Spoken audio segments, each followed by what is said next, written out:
இன்றைக்கு அமெரிக்கா அதிபரோடு கைகோர்த்து ட்ரம்போடு கைகோர்த்து பேசிக் கொண்டிருக்கிற இந்திய நாட்டுடைய தலைமை அமைச்சர் நரேந்திர மோடி மேடையில் வைத்து கண்டிருக்க வேண்டும். ஆனால் அவர் கட்டிப்பிடிக்கிறார்,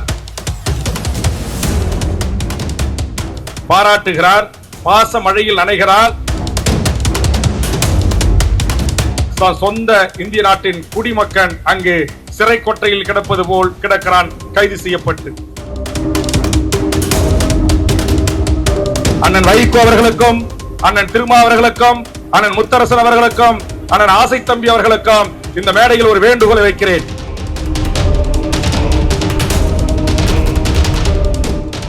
அமெரிக்க நாடு இந்தியர்களையும் அண்டை நாடுகளாக இருக்கிற மெக்சிகோவில் வாழ்கின்றவர்களையும் இன்னும் பல்வேறு தேசத்தவர்களையும் அவர்கள் பணி செய்கின்ற இடங்களில், கடைகளில், ஓட்டல்களில், உணவகங்களில், விடுதிகளில், சாலை பணிகளில், கழிவறை சுத்தம் செய்கின்ற இடங்களில் என்று அமெரிக்காவுடைய அதிரடிப்படை பல்வேறு தொலைக்காட்சிகள் நேரடியாக ஒளிபரப்பு செய்கின்ற போதும் கொஞ்சம் கூட அதை குறித்து அலட்டிக் கொள்ளாமல், மனித உரிமை மீறல்களை குறித்து கவலைப்படாமல், அவர்கள் ஏதோ கொள்ளையர் போல், கொலைக்காரர்கள் போல் ஓடி ஓடி வளைத்து பிடித்து கைவிலங்கிடுவது, கால் விலங்கிடுவது, அவர்கள் அணிந்திருக்கிற உடையோடு பிடித்து முறுக்கி அவர்களை வாகனங்களில் ஏற்றுவதெல்லாம் நாம் சில நாட்களாக இன்றைக்கு தொலைக்காட்சிகளில், ஊடகங்களில் பார்த்து வருகிறோம்.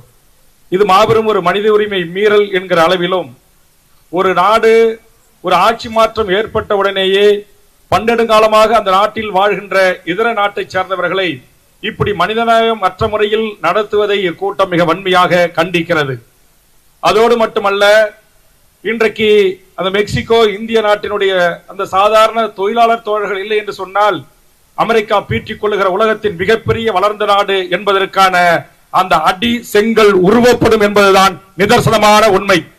எந்த அமெரிக்கக்காரனும் அங்கு கட்டிட வேலை செய்வதில்லை, கழிவறை கழுவதில்லை, சாலைகளை பெருக்குவதில்லை, எந்த அடிப்படை சுத்தம் செய்கின்ற எந்த வேலைகளையும் அவன் செய்வதில்லை. அவன் முதலாளியாக இருக்கிறான், ஆட்சி அதிகாரியாக இருக்கிறான், அல்லது மிக உயர்ந்த செல்வந்தராக இருக்கிறான். ஆனால் அமெரிக்கா என்கிற அந்த நாடு கட்டமைப்பதற்கு அடித்தளத்தில் பணி செய்தவர்கள் எல்லாம் அந்த அருகாமையில் இருக்கிற நாட்டை சேர்ந்தவர்களும் நம்மை போன்ற அந்த நாட்டிலே மானத்தோடு உழைத்து சம்பாதிக்க வேண்டும் என்று சென்ன இந்திய மக்களும் தான். ஆனால் இவர்களை இன்றைக்கு கைது செய்து இதை தலைமையேற்று நடத்தி கொண்டிருக்கிறார் முத்தரசன் அவர்கள் பதிவு செய்தது போல் இன்றைக்கு ராணுவ விமானங்களிலே அவர்களை கொண்டு வந்து ஏதோ ஆடு மாடுகளை இறக்கி விடுவது போல் இறக்கி விடுகின்ற ஒரு மோசமான நடவடிக்கையை அமெரிக்கா செய்திருக்கிறது. இந்த செயலை இந்தியா கண்டித்திருக்க வேண்டும்.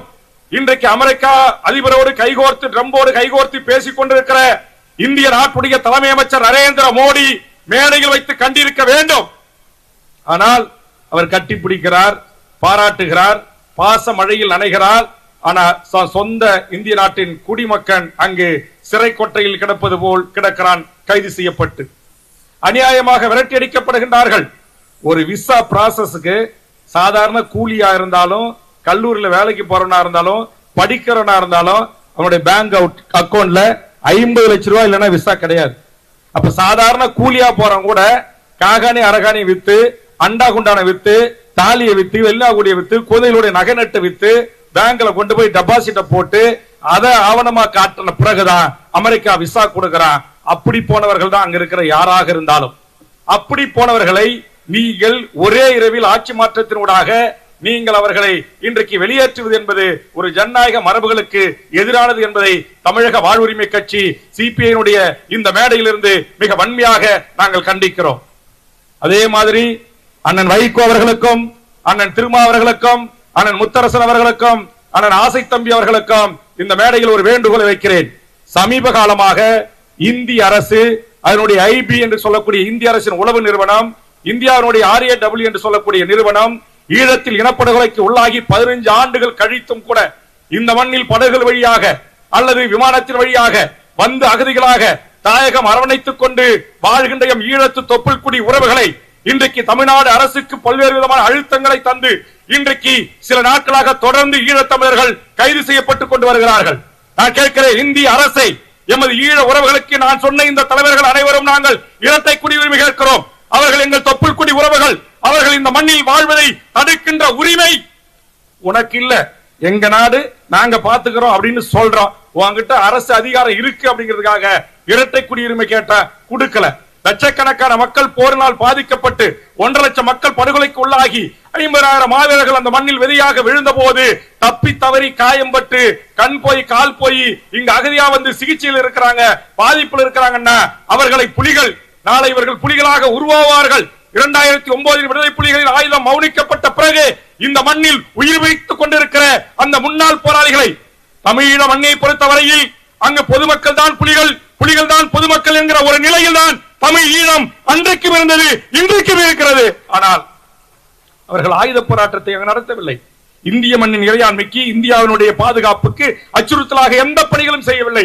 அப்படி இருக்கின்ற போது கடந்த காலத்தில் 2 பேரை பிடிச்சு போய் போட்டாங்க. 2 மாசத்துக்கு முன்னாடி ஓடி போய் முதலமைச்சர் கிட்ட சொன்ன, அவங்களை விடுதலை பண்ணுங்க அப்படின்னு.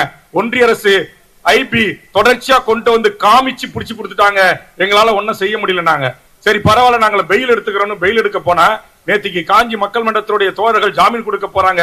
கீவு பிரிவு அதிகாரி உள்ளே புகுந்து மேஜிஸ்ட்ரேட்டை மிரட்டி அந்த பெயில் ஜாமீன் கொடுக்க வந்தவர்களை விரட்டி அடித்திருக்கிறார்கள். ஜாமீன் நிராகரிக்கப்பட்டிருக்கிறது. அதற்கு பிறகு இன்றைக்கு 4 பேரை கைது செய்திருக்கிறார்கள். அந்த 4 பேர் அதற்கு தலைமையேற்று இருக்கிற ஒருவர் தமிழ்நாட்டில் இருக்கிற அன்றைய முதலமைச்சர் எடப்பாடியிலிருந்து மேடையில் இருக்கிற எல்லா தலைவர்களையும் பார்த்து பொது வாக்கெடுப்புக்காக வேண்டுகோள் வைத்தவர்.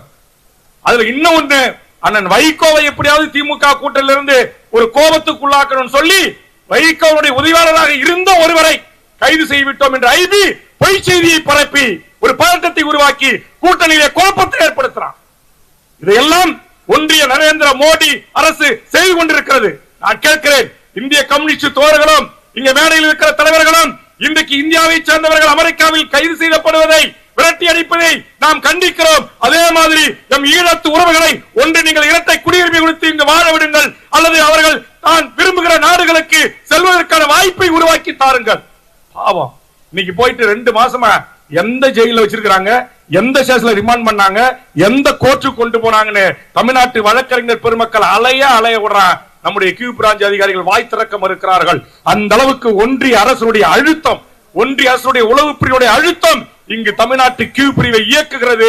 அதற்கு அடிமையாக இருக்கிற RSS சங் பரிவார அதிகாரிகள் ஆட்சி அதிகாரத்திலே உட்கார்ந்து கொண்டு இங்கு தமிழ்நாட்டு அரசுக்கு அவப்பெயரை ஏற்படுத்த, முதலமைச்சருக்கு அவப்பெயரை ஏற்படுத்த, என்னை போன்ற திருமா போன்று வைகோ போன்று புலிகளை அன்றும் ஆதரித்தோம் இன்றும் ஆதரிக்கிறோம் என்று சொல்லக்கூடியவர்களை எப்படியாவது மன உளைச்சலுக்கு ஆளாக்கணும் என்கிற ஒரு ரீதியில் ஒன்றிய அரசு போடுகிற திட்டத்திற்கு தமிழ்நாட்டு அதிகாரிகள் உடந்தையாக இருக்கிறார்கள். ஆக இந்த கூட்டத்தில் இருந்து தமிழக முதலமைச்சர் அவர்களுக்கு வேண்டுகோள் வைக்கிறேன். நேரடியாக 2 முறை சந்தித்து வேண்டுகோள் வைத்திருக்கிறேன். இன்னும் அவர்களுக்கு நீதி கிடைக்கவில்லை. நிம்மதியாக அவர்கள் பிணையில் வந்தாவது அவர்கள் விரும்புகிற நாடுக்கு செல்வதற்கான ஏற்பாடுகளை செய்யுங்கள். அவர்களை சித்திரவதைக்கு ஆளாக்க வேண்டாம், கொடுஞ்சிறையில் அடைக்க வேண்டாம் என்கிற வேண்டுகோளையும் இந்த நேரத்தில் வைத்து அமெரிக்க அரசு செய்கிற அநியாய அக்கிரமத்தை என்றும் கண்டிப்போம். இந்திய கம்யூனிஸ்ட் எடுக்கிற போராட்டங்களுக்கு தோள் கொடுப்போம், துணை நிற்போம் என்று கூறி வாய்ப்புக்கு நன்றி கூறி நிறைவு செய்கிறேன். நன்றி, வணக்கம்.